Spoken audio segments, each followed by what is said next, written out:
ની વાત ઝાંસીની રાણી લક્ષ્મીબાઈની વાત, જેમણે ઘોડા પર બેસી ઉઘાડી તલવાર લઈને કંઈક કેટલાય ગોરાઓને ધૂળ ચાટતા કરી દીધા હતા.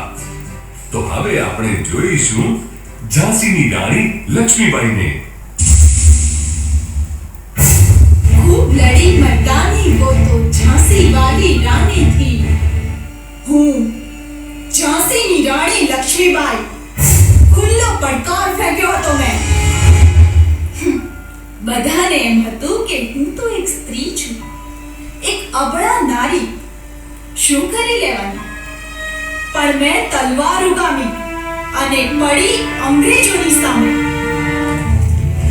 મેં નાના સાહેબને કહ્યું હતું કે હું તો એ દિવસની રાહ જોઈ રહી છું કે જે દિવસે મારા હાથમાં ઉઘાડી તલવાર હશે, શત્રુઓ મારી સામે ઊભા હશે, હું યુદ્ધમાં પડકાર કરીને કૂદી પડીશ, એમની સામે ટક્કર લઈને એમના માથા ધરતી જુદા કરી દઈશ. ભાઈ તમારા પર જીત મેળવે પહેલા તમે જીતી લો એને. વિનાશ તમને સ્પર્શે એ પહેલા તમે એને સ્પર્શી લો. તમારી જ ખાખમાંથી આઝાદીના પોયણા પ્રફુલ્લશે.